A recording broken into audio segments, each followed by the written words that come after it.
My name is Eleanor Whitmore, and I am 78 years old. I have lived long enough to know that life can be cruel, but I never imagined betrayal would strike me on the very day I buried the man I had loved for more than 5 decades. The morning of the funeral was heavy. The church bell tolled low, echoing through the small town where everyone knew my name, though most had forgotten my story. I wore a simple black dress that had belonged to me for years, not a fancy one, not silk, just plain cotton. My hands shook as I clutched my late husband's wedding ring, the one I had taken from his cold finger the night before he was laid in the coffin. Harold Whitmore, my Harold, had been my partner in everything. We built a life together in this little town.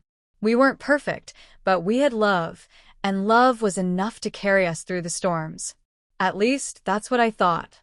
The church smelled of lilies and polished wood, but to me, it smelled like endings.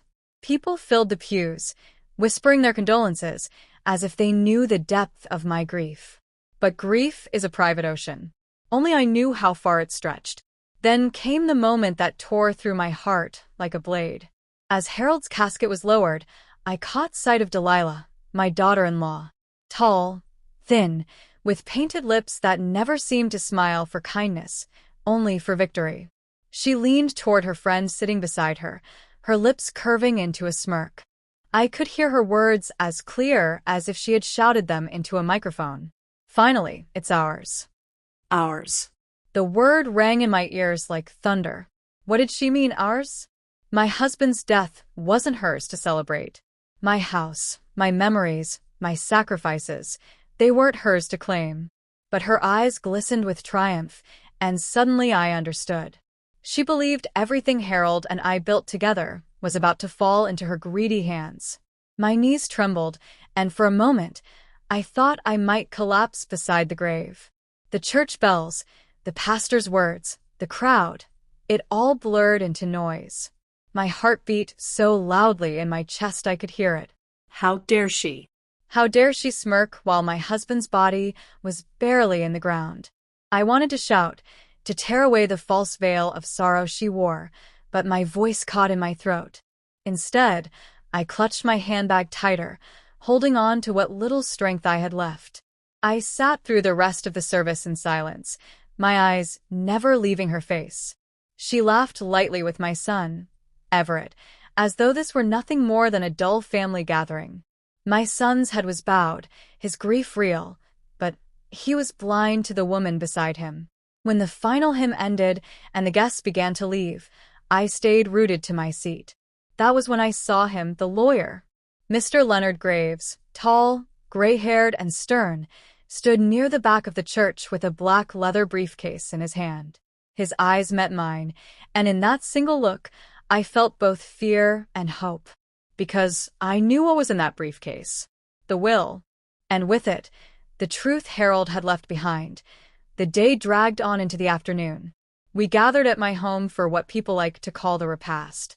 Plates of ham, casseroles, and pies lined the dining table, but my appetite was gone. I stood in the kitchen, pouring tea, my hands trembling as I heard laughter spill from the living room. Delilah was at the center of it all. She walked around my house like she owned it already. Her manicured fingers brushed the china cabinet Harold had built with his own hands. She leaned against the piano I had taught Everett to play as a boy. Everywhere she looked, she smiled that same smug smile, as if she were measuring curtains for her new kingdom. And then I heard her again. "I'll have this place redecorated in no time," she whispered to one of her friends. "All this old furniture has to go. Finally, Everett and I can make this house ours." No offense to the old lady, of course. The old lady. That's what I was now. Not Eleanor. Not Mom. Not the woman who had given up her youth so Everett could go to college. Just the old lady. I carried the tray of tea into the room, my hands steady now with a different kind of fire. She met my gaze and raised her eyebrows, as if daring me to object. My son sat beside her, lost in his own sorrow, unaware of the poison dripping from her lips. But then the lawyer cleared his throat. "Mrs. Whitmore," he said gently, "if it's not too difficult, may we proceed with the reading of the will?" Mr. Whitmore instructed me to do so as soon as possible. The room fell silent. Delilah's eyes sparkled like a child about to open Christmas presents. She clutched Everett's arm, her painted nails digging into his sleeve. "Yes, of course," she said, her voice sugary sweet. "Let's hear what Harold left us." I sat down slowly, my heart pounding in my chest. The lawyer placed the black briefcase on the table, clicked it open, and pulled out a thick envelope sealed with Harold's signature. For a moment he looked at me. His eyes softened, almost apologetic, as though he already knew the storm that was about to break loose. Delilah straightened her back, adjusting her pearl necklace. She was ready to collect her prize. But she had no idea what was coming, and that is how it began. The smirk at the funeral, the greedy whispers in my living room, and the lawyer's calm hand on the envelope. I had buried my husband only hours earlier, and now I was about to uncover the truth he had left behind. Would it crush me? Would it save me? I didn't know yet. All I knew was that the woman who smirked at my husband's grave was about to learn a lesson she would never forget. When you live nearly 8 decades on this earth, you collect a lifetime of memories. Some sweet as honey, others bitter as vinegar. And as I sat in my quiet living room after Harold's funeral, the lawyer's envelope still untouched on the table, my mind drifted back to where it all began. My story with Harold didn't start in wealth or luxury. No. We began in simplicity. I was only 19 when I met him at a church social in the summer of 1964. He wasn't rich, he wasn't famous, but he had the kindest eyes I had ever seen. Eyes that told me I was safe. Eyes that told me I could trust him with my heart. We courted slowly. He would take me to the local diner, where we'd share one milkshake because we couldn't afford to. We walked home holding hands, dreaming about the future. By 21, I was his wife, and together we built our little nest in the suburbs of Ohio. We didn't have much, but we had ambition. Harold worked 2 jobs, at the steel mill during the day and as a security guard at night. I sewed clothes for neighbors and babysat their children to earn a little extra. Every dollar we made went toward building a future. Then came Everett, our only son. When I first held him, I swore I would give him the world. I gave up my dream of finishing college, of becoming a teacher. Instead, I poured all my energy into making sure Everett had what he needed. We saved every penny for his education. I packed his lunches in brown paper bags, sewed his clothes until he was too old to wear homemade, and stayed up late tutoring him in math when he struggled. Harold and I rarely took vacations. We didn't buy new cars or fancy clothes. We sacrificed because that's what parents do when they want their child to have more than they had. And Everett did have more. He was smart, determined. He got into college, and Harold and I worked extra shifts, skipped dinners, and borrowed money just so he could go. When he graduated with honors, I cried tears of pride. But little did I know, with pride comes blindness. Because that was the season Delilah entered our lives. I still remember the first time Everett brought her home. She was beautiful, I'll give her that, tall, slim, with glossy black hair and nails always painted fresh. She carried herself like the world owed her something. I noticed it right away, but I ignored it. After all, love makes you see what you want to see, doesn't it? She smiled politely, hugged me tightly, and called me Mom before she even knew me. Something about it felt rehearsed, but Harold told me I was being too harsh. "She's just trying to impress us, Ellie," he said as he poured his coffee. "Give the girl a chance." And I did. Lord knows I tried. But there were cracks, tiny ones, that grew wider with time. When Everett and Delilah got engaged, she insisted on a large, expensive wedding, even though we couldn't afford it. Harold and I offered a modest sum, but she scoffed. "This is the most important day of our lives," she said, her voice dripping with entitlement. "We can't have a cheap wedding. What will people think?" What people think. That was always her concern. Not love. Not family. Not sacrifice. Appearances. I sewed table runners for the reception hall myself, stayed up nights baking cookies so the dessert table wouldn't run empty. But at the wedding, she didn't thank me. She barely looked at me. She was too busy basking in the spotlight, as if the day was only hers. After the wedding, they moved into an apartment nearby. At first, I was glad. Everett still came by often, and we shared Sunday dinners like old times. But slowly, Delilah began pulling him away. "Everett's too busy to come over this week," she would say over the phone. Or, "We already have plans, sorry." One by one, the traditions faded. Birthdays forgotten. Holidays shortened. Phone calls fewer. My son's laughter, once filling my kitchen every weekend, became rare. And when they did visit, Delilah always had something to criticize. "This house is so outdated," she said once, glancing at my lace curtains. "Everett grew up here, but don't you think it's time to modernize? Granite countertops, stainless steel appliances, it would look so much better." I forced a smile, but inside my heart cracked. This wasn't just a house. This was the home Harold and I built with sweat and sacrifice.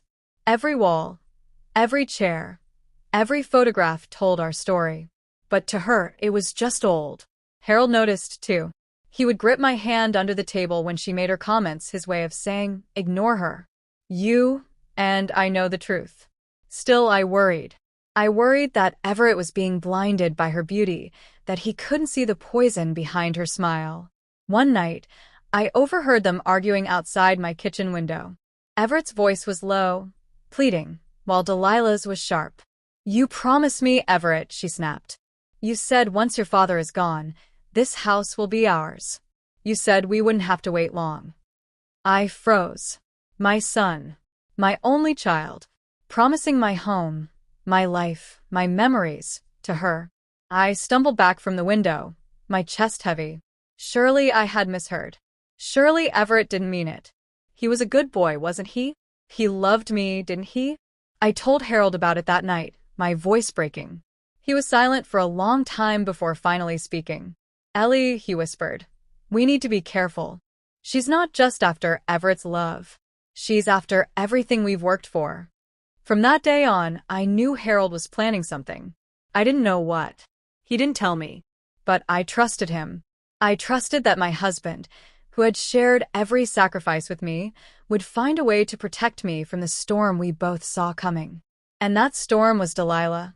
Years passed, and the tension only grew. Everett stopped calling me Mom. He called me Mother, formal and cold, like a stranger. He rarely came alone. Delilah was always there, her eyes scanning every corner of the house as though she were taking inventory of her future possessions. I told myself not to hate her. Hate eats the soul. But how could I love a woman who looked at me like I was nothing more than an obstacle to her wealth? I held on to Harold. He was my anchor. We celebrated our 50th anniversary quietly, just the two of us. Delilah complained about not being invited to a big party, but Harold said it best. "We don't need a party to prove our love. We built our life together, Ellie. That's proof enough." I smiled that night, but deep down, I feared time was running out. And I was right. Not long after, Harold's health began to fail. He grew weaker, his once strong hands trembling when he reached for mine. I became his caretaker, spoon-feeding him soup, adjusting his pillows, whispering prayers over him at night. Delilah rarely visited. And when she did, she complained about the cost of medication. "These pills are too expensive," she told Everett loudly in my kitchen, as if I weren't standing there. "When your father passes, we'll need to manage money better. We can't waste it like this." Waste. She called Harold's life waste. I bit my tongue until I tasted blood, but Harold squeezed my hand, his eyes telling me to be strong.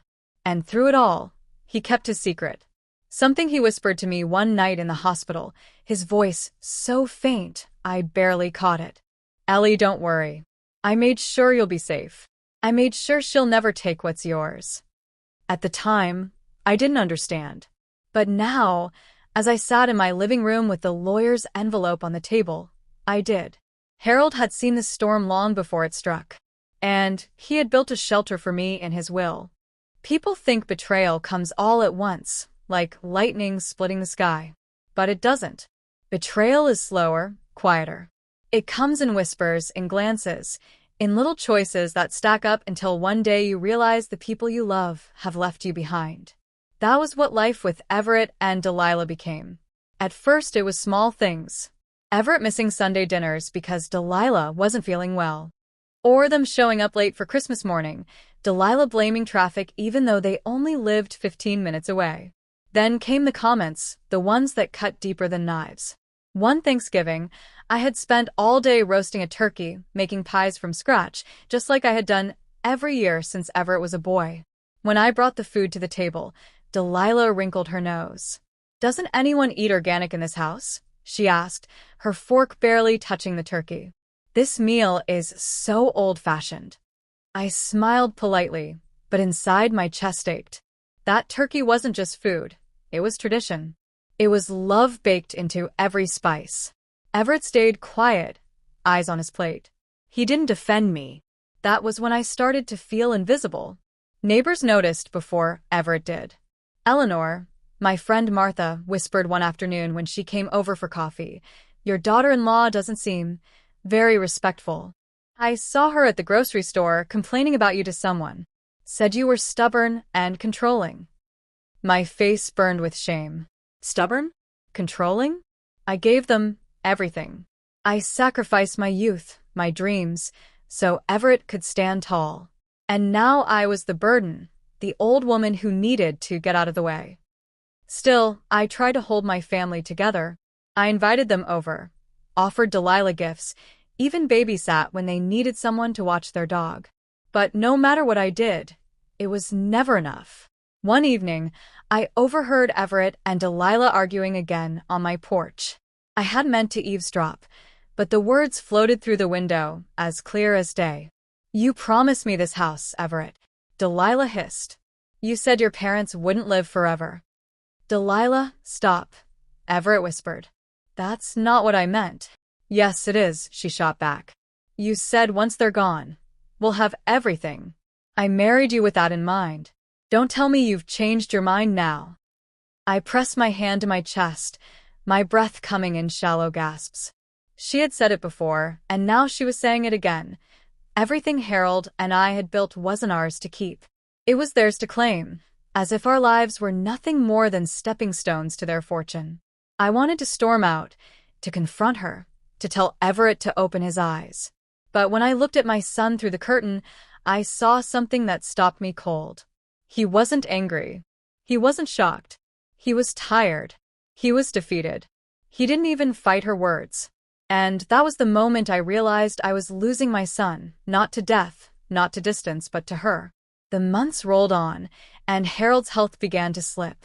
He was always strong, my Harold, with shoulders that carried more than their share of burdens. But age is a thief, and it had come to collect. He grew weaker, his hands trembling when he held his coffee, his steps slower, his naps longer. I begged him to see a doctor, and finally he agreed. The diagnosis wasn't good. Heart disease, advanced. He needed rest, medication, and constant care. I became his shadow. I cooked light meals, cut his pills in half when the dosage required it, stayed awake at night listening to his breathing.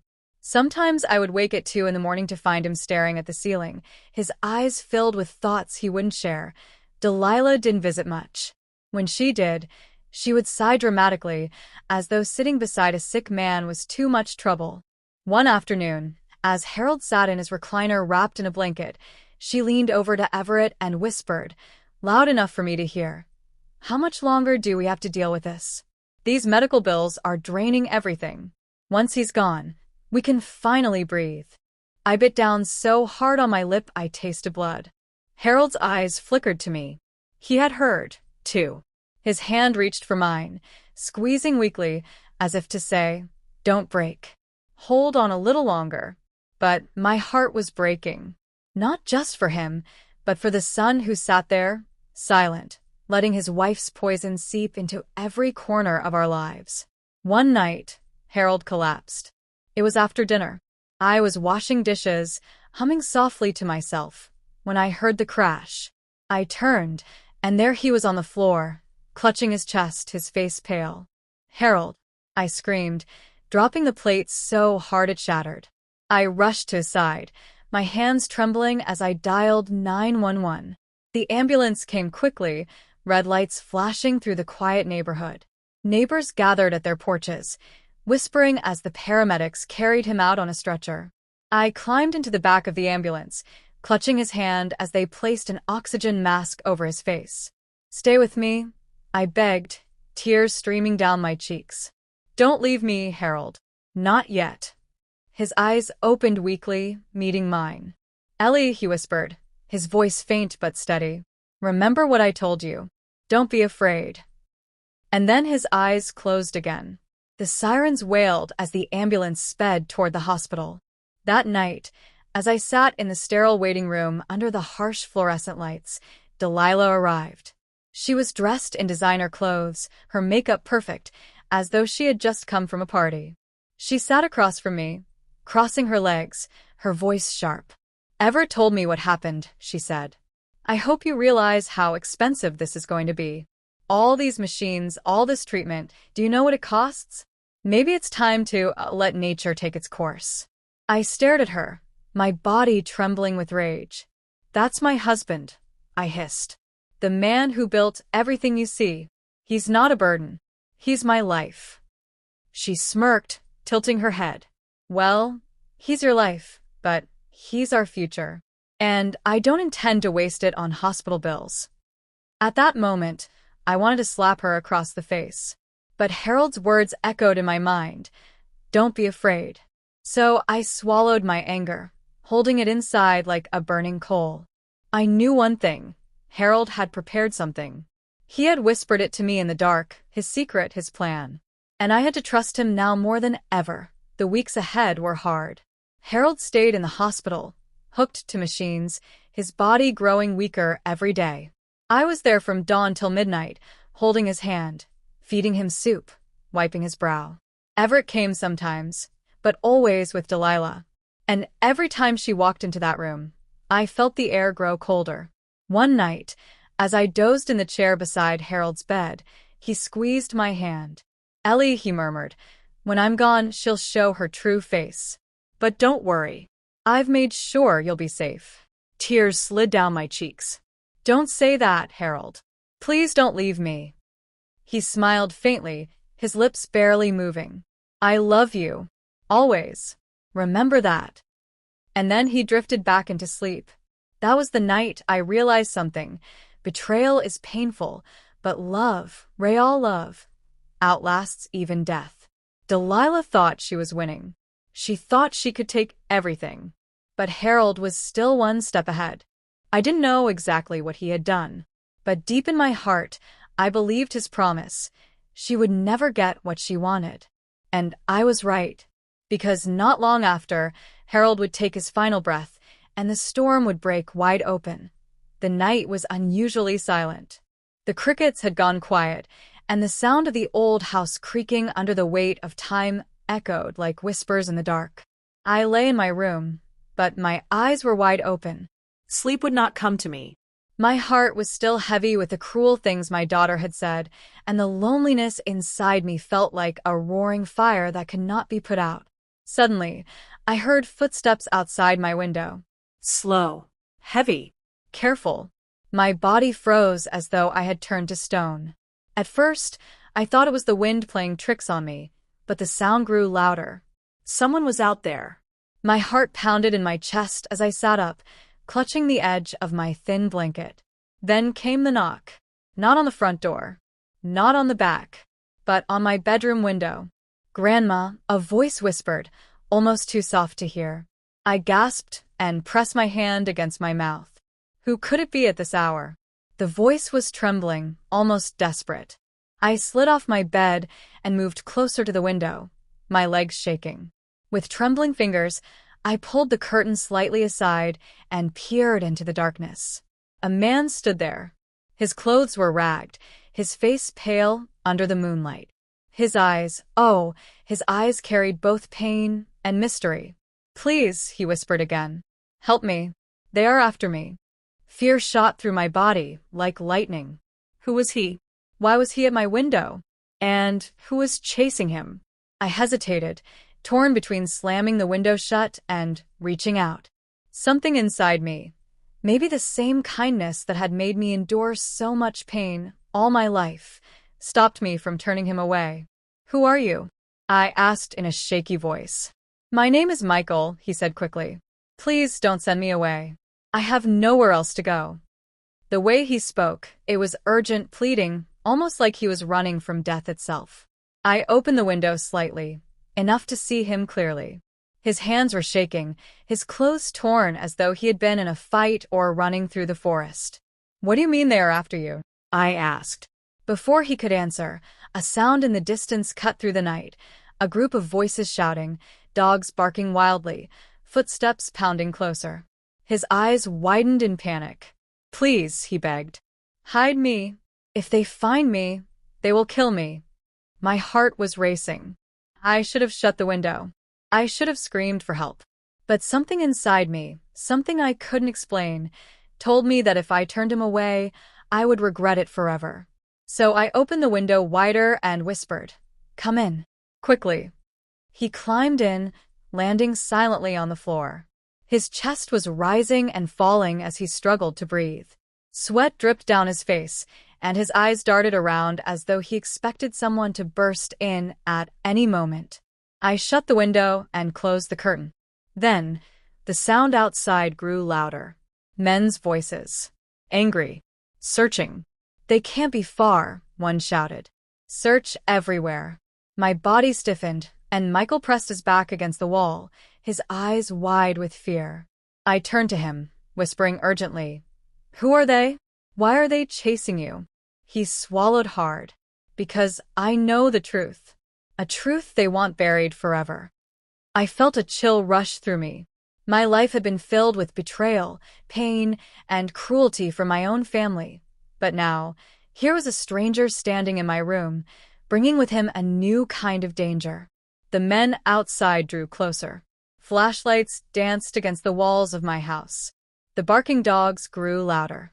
I realized in that moment that my life was about to change forever, for better or for worse. And then, without warning, someone banged hard on the front door. "Open up," a deep voice shouted. "We know he's in there." The night was meant to be calm. The moon stood high, casting its pale glow over the quiet village. Most families had gathered around small fires, sharing roasted corn, telling folktales, and preparing to rest. But in my father's compound, the night was never peaceful. My body was still weak from the beatings of the previous days, and my swollen feet throbbed as I lay on a thin mat in the corner of the small hut. Suddenly, I heard loud voices outside, angry men shouting, the sound of boots against the ground, and then the unmistakable scent of smoke. I sat up quickly, my heart pounding in my chest. "Fire!" someone screamed outside. "The hut is on fire." Before I could move, flames licked the doorway. My father and brothers had locked me inside, saying earlier that I was cursed and must stay hidden. Now, the crackling fire spread fast, and black smoke filled the room. I coughed, my eyes burning as I struggled to breathe. I crawled to the door, banging with my fists, screaming for help. "Please. Somebody help me," I cried, my voice hoarse. But laughter echoed outside. My brothers' cruel voices carried through the flames. "Let the witch burn," one of them shouted. "This will end her curse forever." Tears streamed down my face as the heat grew unbearable. My skin prickled, and I could feel the mat catching fire beneath me. For a moment, I thought it was the end. My life, filled with pain and abuse, would end in flames. Then, through the smoke, I remembered my mother's words before she died. "Child, never give up, no matter how dark the night is. Light will come again." Summoning all my strength, I crawled to the side of the hut where the mud wall was weak. With every ounce of energy, I pushed against it, coughing and choking. The wall cracked, and a small hole opened. The fire roared louder behind me, but I didn't stop. I squeezed through the hole, the rough mud scratching my skin until I tumbled outside into the cold night. I gasped for air, my lungs desperate for oxygen, and rolled on the ground to put out the small flames that had caught on my clothes. My body shook violently, but I was alive. When I looked up, I saw the villagers gathering, watching silently as the hut burned. Some whispered, their eyes wide with fear and pity. Others shook their heads, but none dared to help me. They all feared my father. And then I saw him, standing tall with a stick in his hand, his face dark with anger. My brother stood beside him, grinning with cruel satisfaction. "You escaped," my father said coldly. "But you cannot escape me forever." Before I could speak, he raised the stick and struck me across the back. Pain exploded through me, and I fell to the ground again. The villagers gasped, but no one stepped forward. I wanted to scream. I wanted to ask why life had chosen me for such pain. But instead, I clenched my fists, determination burning within me. I refused to die. Not tonight. As I lay there, the flames consuming what little I had, I swore silently to myself, one day, I will escape this house. One day, I will be free. And in that vow, I found the strength to rise again, even as my father raised the stick for another blow. The night was heavy with silence. The only sound was the ticking clock on the wall and the faint rustling of the old curtains in the breeze. My body ached from the weight of my father's blows earlier that day. My heart was tired. My spirit felt as though it had been torn apart. But then, something unexpected happened. The old landline phone in our sitting room rang. My father, who was sitting drunk on his wooden chair, barked angrily. "Who is calling at this hour?" He stumbled up, but before he could reach the phone, I darted forward and grabbed it. My hands shook as I placed the receiver to my ear. "Hello," I whispered on the other side. A calm male voice spoke. "Is this Maria?" "Yes, this is Maria," I answered nervously, my voice breaking. There was a pause. Then the man said, "Maria, I knew your mother. Before she died, she left something important for you. And I think it is time you know the truth." My chest tightened. My mother's memory had always been hidden, clouded in pain. Father never allowed me to speak of her. Any time I tried, he silenced me with either his fists or his belt. And now, suddenly, this mysterious voice spoke of her as if he truly knew her. "Who are you?" I asked, trembling. "My name is David," the man replied softly. "I can't explain much over the phone. But listen carefully. You're not safe in that house. Your mother wanted better for you. She left behind something that could change your life forever. But you must be brave." Before I could ask more, my father snatched the phone from my hands. "Who the hell is this?" Father barked. But when he placed the receiver to his ear, the line was already dead. Click. The silence that followed was terrifying. My father turned slowly and glared at me. His face was twisted in rage. "Who is that?" he shouted, slapping me across the face so hard that my vision blurred. I don't know," I cried, clutching my cheek. "Liar," he screamed, raising his hand again. But this time, before the blow could land, my brother stepped forward. "Father, stop," Carlos shouted. His voice trembled but carried an edge of defiance. For the first time in a long while, he dared to protect me. Father froze, shocked at his son's sudden courage. Then he grabbed Carlos by the shirt, pulled him close, and spat in his face. "You dare to speak against me?" But instead of answering, Carlos pushed his father's hand away. His chest rose and fell with anger. "If you touch her again, you will regret it." Father's eyes widened. For a moment, I thought he would kill Carlos right there. But instead, he stormed out of the house, muttering curses under his breath. The door slammed shut, and in that silence, I turned to my brother. Tears streamed down my face. "Why did you defend me?" I whispered. Carlos looked away, ashamed. "Because I am tired of this. I am tired of watching him hurt you. He has destroyed too much already." I stepped closer. "But Carlos, you have hurt me. You know what you did." His eyes filled with guilt. His lips trembled. He tried to speak, but no words came. We stood there, trapped in our broken silence. That night, I lay awake thinking of the mysterious phone call. Who was David? How did he know my mother? And what was this truth she left behind for me? I knew deep inside that my life was about to change. But before the light of hope could shine, darkness came again. The next morning, Father returned with fury. His eyes were bloodshot, and his fists were clenched. Without a word, he stormed into my room, dragging me out by my hair. "You think you can hide secrets from me?" he yelled, throwing me to the floor. I cried out in pain. "I don't know who that man was. I swear." But he didn't believe me. He kicked me again and again until Carlos ran in and pulled him back. "Father, stop." Carlos screamed. "You'll kill her." But this time, Father turned on Carlos. He punched him hard in the stomach, and Carlos collapsed, gasping for breath. I crawled to my brother, holding him. "Please stop. "Please." Father raised his hand again, but then something happened that froze us all. Bang. The front door burst open. And there he was, David, the man from the phone call. A tall figure with kind but determined eyes. "Enough," he shouted, his voice strong. Father spun around, shocked. "Who are you?" David stepped forward, his gaze fixed on me. "I am someone who knew her mother, and I won't stand by while you destroy what's left of her legacy." My heart pounded. Could it be true? Was this man really here to protect me? Father laughed cruelly. "Get out of my house before I kill you too." But David didn't move. Instead, he said something that made the entire room go silent. "You may have kept her in the dark all these years, but she has a right to know. Maria, your mother left you something precious, and I have come to give it to you." I gasped. My hands shook. Father's face twisted in rage. "Don't you dare tell her anything." But it was too late. David looked into my eyes and said, "Maria, your mother left you a letter, and it holds the truth about who you really are." My breath caught in my throat. A letter? A truth about my identity?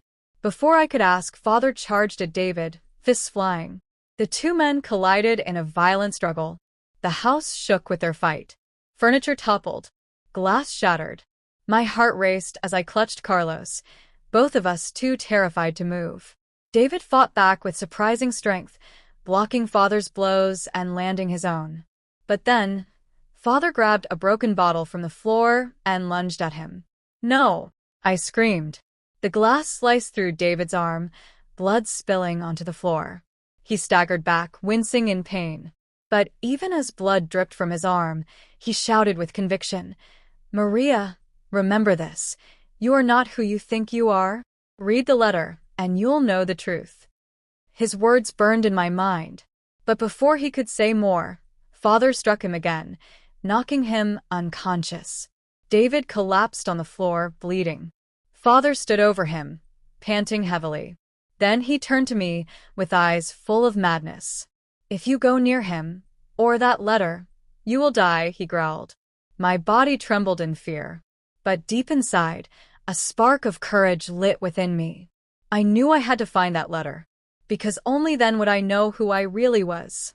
And only then would I know the truth about my mother. My friend, this story is just getting deeper and more shocking. You've seen how much pain and betrayal has unfolded already, but what happens next will truly leave you speechless. Don't stop here. Click notification button and turn it on right now to continue watching and see how everything turns out. And if you are watching from YouTube, make sure you subscribe to this channel, turn on the notification bell, and drop a comment about where you're watching from. That way, you won't miss the next part of this emotional journey. Let's continue together in part 2.